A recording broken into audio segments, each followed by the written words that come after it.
For many of us, caffeine is something that we use to start our day. And if lattes are your thing, you may have noticed that it's starting to cost a little bit more. That, according to data collected by technology company Square. We looked at thousands of coffee shops on Square's platform in Canada, and we found that the average price of a latte is about $5, $5.19 now in Canada. That's up about 5% over last year.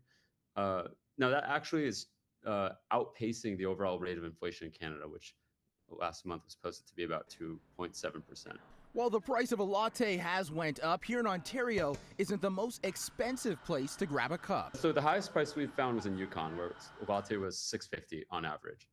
I think this makes sense in many ways. Rural areas both have higher operating costs and both to sort of supply the actual coffee or product to an end customer. It's not just coffee shops. You're going to see that across the small business sphere. But you're also going to see that specifically reflected in the cost of labor and hiring talent. With the rising costs of inflation, many businesses, including stereo coffee roasters, have adapted their business model to meet the demand. I started this company back in 2018. I've had several cafes, and my sort of natural progression from that was to start to roast coffee.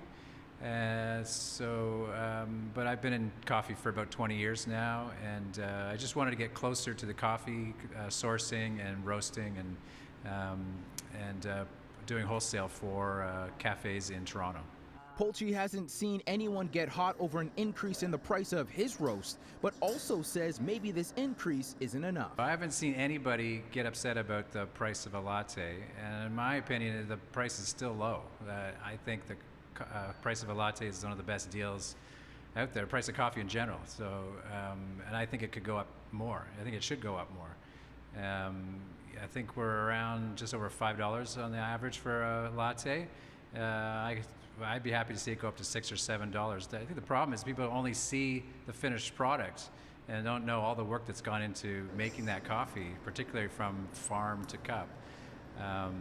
People have no problem paying $8, $9, $10, $11 for a beer, but for some reason, because they're used to paying so little for a coffee, that any jump seems like a lot. The price of a standard cup of coffee has also increased by about 1.5% in Canada. Despite all this, officials tell City News that coffee culture in Canada is alive and well, with an increase of sales by more than 40%. In Toronto, I'm Rowe for City News.